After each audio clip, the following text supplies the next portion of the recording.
안녕하세요. 선영진 목사입니다. 오늘은 몸의 부활과 영생에 대한 하이델베르크 교리의 문답을 읽으며 시작하겠습니다. 제57문입니다. 몸의 부활은 당신에게 어떤 위안을 줍니까? 이에 대한 답은 인생이 끝난 후에 나의 영혼은 영혼의 머리가 되시는 그리스도께 즉시 취해질 뿐 아니라 나의 육체도 그리스도의 능력으로 일으킴을 받아 나의 영혼과 재결합하고 그리스도의 영화로운 몸처럼 만들어질 것입니다. 제58문입니다. 당신은 영생이란 말에서 어떤 위안을 받습니까? 이에 대한 답은 나는 지금 나의 마음에서 영원한 기쁨의 시작을 느끼고 있으므로 이 생 후에 눈으로 보지 못하고 귀로 듣지도 못하고 사람의 마음으로 생각하지도 못한 완벽한 구원을 상속받아 거기서 영원히 하나님을 찬양할 것입니다. 오늘은 하이델베르크 교리 제57문과 58문을 통해서 부활과 영생에 대해 함께 알아보고자 합니다.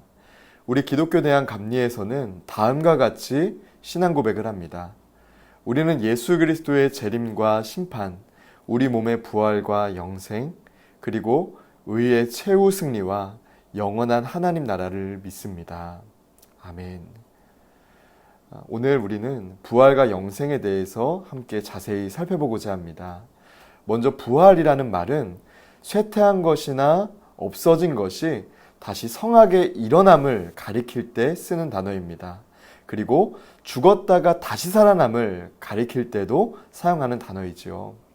교회에서 쓰는 부활, 특히 사도신경에서 고백하는 부활은 후자의 의미입니다.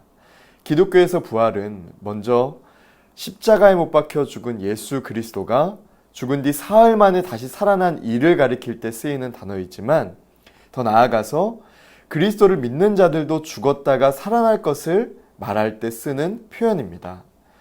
우리의 목숨이 이 땅에서 끊어질 때 우리의 육신은 무덤에서 쉬지만 우리의 영혼은 우리의 머리가 되시는 그리스도께로 즉시 취해져 우리의 육신과 다시 결합하기를 기다리게 됩니다. 이러한 일은 우리가 그리스도와 연합되었기 때문에 가능한 일이고 그리스도가 먼저 죽음의 권세를 이기고 부활하셨기 때문에 우리도 누리게 된 일입니다.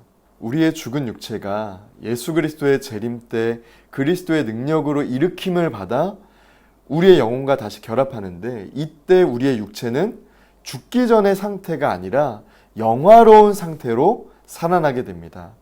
이에 대해 바울은 다음과 같이 말합니다. 고린도전서 15장 42절에서 44절의 말씀입니다. 죽은 자의 부활도 그와 같으니 썩을 것으로 심고 썩지 아니할 것으로 다시 살아나며 욕된 것으로 심고 영광스러운 것으로 다시 살아나며 약한 것으로 심고 강한 것으로 다시 살아나며 육의 몸으로 심고 신령한 몸으로 다시 살아나나니 육의 몸이 있은즉 또 영의 몸도 있느니라. 아멘. 우리가 부활할 때 몇 살쯤의 모습으로 부활할까요? 우리가 부활할 때 몇 살쯤일지 혹은 장애인은 여전히 장애를 가진 모습으로 부활할지 피부병이나 위장병 혹은 심각한 질병을 가졌던 사람들은 그 병을 지닌 채 부활하는지 궁금해하는 분들이 있습니다. 이에 대한 답은 분명합니다. 우리는 영화로운 몸으로 영화로운 상태로 부활할 것입니다. 성경의 말씀처럼 썩지 않고 영광스러우며 강하고 신령한 몸으로 부활하게 된다는 것이죠. 우리의 겉사람은 세월이 흐를수록 노쇠합니다.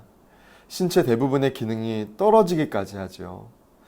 질병과 사고로 인해 죽음을 앞두고 있을 때 몸이 다시 산다는 것, 부활에 대한 믿음이 우리에게 얼마나 큰 위로를 주는지 모릅니다. 더욱 영화로운 삶이 기다리고 있으므로 슬픔과 괴로움이 아닌 소망 가운데 죽음을 맞이할 수 있다는 것이죠. 바울은 빌립보서 1장 23절에서 이렇게 고백합니다. 내가 그 둘 사이에 끼었으니 차라리 세상을 떠나서 그리스도와 함께 있는 것이 훨씬 더 좋은 일이라. 그렇게 하고 싶으나. 아멘. 이 땅에서 살아가는 동안에 믿음으로 한 걸음 한 걸음 살아가는 것도 중요하지만 죽음 앞에서 두려움보다는 부활에 대한 믿음과 천국 소망을 붙잡고 끝까지 소망 가운데 거하는 저와 여러분 되시기를 주님의 이름으로 축복합니다. 다음으로 영생에 대해 살펴보고자 합니다. 성도들이 누리게 될 영생은 무엇입니까? 이 땅에 존재하는 것들은 모두 변화합니다. 조금씩 쇠퇴하고 썩게 됩니다. 시간이 더 흐르면 존재가 없어져 버리기까지 하죠. 이 땅에 영원히 존재하는 것이 있을까요? 없습니다. 그런데 하나님은 우리에게 영원한 삶을 주셨습니다. 그것이 바로 영생입니다. 영생의 삶은 우리가 영화로운 몸으로 주님을 매 순간 뵈면서 사랑하는 사람들과 깊이 사랑의 교제를 나누며 영원히 사는 것입니다.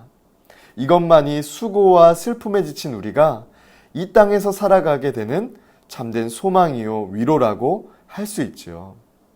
우리는 이것을 바라보며 지금 여기에서도 영원한 기쁨의 시작을 느끼며 감사와 기쁨으로 살아가야 될 줄 믿습니다. 이 영원한 기쁨의 시작을 누리고 감사하고 찬양하면서 우리는 영생을 고백하게 됩니다. 우리가 하나님의 백성이 되고 하나님은 친히 우리와 함께 계셔서 모든 아픔과 눈물을 그 눈에서 닦아주심으로 다시는 사망과 애통과 곡하는 것과 아픈 것이 있지 않습니다. 처음 것들은 다 지나가고 만물은 새롭게 됩니다. 요한계시록 21장 3절에서 5절입니다. 내가 들으니 보좌에서 큰 음성이 나서 이르되 보라 하나님의 장막이 사람들과 함께 있음에 하나님이 그들과 함께 계시리니 그들은 하나님의 백성이 되고 하나님은 친히 그들과 함께 계셔서 모든 눈물을 그 눈에서 닦아주시니 다시는 사망이 없고 애통하는 것이나 곡하는 것이나 아픈 것이 다시 있지 아니하리니 처음 것들이 다 지나갔음이러라. 보좌에 앉으신 이가 이르시되 보라 내가 만물을 새롭게 하노라 하시고 또 이르시되 이 말은 신실하고 참되니 기록하라 하시고. 아멘. 무엇이든지 속된 것이나 가증한 일 또는 거짓말하는 자는 결코 그리로 들어가지 못하고 오직 어린 양의 생명책에 기록된 자들만 들어갈 수 있습니다. 요한계시록 21장 23절에서 27절의 말씀입니다. 그 성은 해나 달의 비침이 쓸데없으니 이는 하나님의 영광이 비치고 어린 양이 그 등불이 되심이라. 만국이 그 빛 가운데로 다니고 땅의 왕들이 자기 영광을 가지고 그리로 들어가리라. 낮에 성문들을 도무지 닫지 아니하리니 거기에는 밤이 없음이라. 사람들이 만국의 영광과 존귀를 가지고 그리로 들어가겠고 무엇이든지 속된 것이나 가증한 일 또는 거짓말하는 자는 결코 그리로 들어가지 못하되 오직 어린 양의 생명책에 기록된 자들만 들어가리라. 아멘. 정리하자면 영생은 우리가 영화로운 몸으로 주님을 매 순간 뵈면서 사람들과 깊이 사랑하며 영원히 살아가는 것입니다. 이 모든 것은 예수 그리스도로 인하여 가능한 것입니다. 예수 그리스도께서 받은 낮아짐과 고통이 우리가 받아야 하는 낮아짐과 고통을 대신하신 것이고 예수 그리스도가 받은 높아짐과 영광이 우리가 앞으로 누릴 높아짐과 영광을 나타내기 때문입니다. 영생, 단순히 신앙생활 끝에 주어질 희미한 어떤 것이 아니라 확실하게 주님께서 우리를 위하여 예비해 주신 것임을 믿으며 살아가는 저와 여러분 되시기를 주님의 이름으로 축복합니다. 12회에 걸쳐 진행된 이번 속회인도자 교육에 참여해 주신 한 분 한 분을 주님의 이름으로 축복합니다. 여러분 정말 수고 많으셨습니다. 속회인도자 교육 책자에 보면 한 글자 미션이 있습니다. 그 빈칸 다 채우셨죠? 그 면을 사진으로 찍으셔서 제게 문자나 카톡으로 보내주시면 카카오톡으로 선물을 보내드리도록 하겠습니다. 기간은 8월 31일 화요일까지입니다. 여러분 지금도 좋은 리더이시지만 하나님에 대해 더욱 잘 알고 하나님을 삶으로 더욱 선명하게 드러내는 리더가 되시기를 주님의 이름으로 축복합니다. 다음의 기도문으로 함께 기도하겠습니다. 살아계신 하나님, 좋은 믿음의 성도들과 함께 신앙생활하고 또 우리에게 맡겨주신 성도님들을 사랑으로 섬길 수 있도록 인도하시는 은혜에 감사드립니다. 주님, 우리가 주님께서 우리를 부르시는 그날까지 부활의 소망을 가지고 주님이 예비하신 영원한 생명을 누리는 우리 모든 성도들 되게 하여 주시옵소서. 예수 그리스도의 이름으로 기도드립니다. 아멘.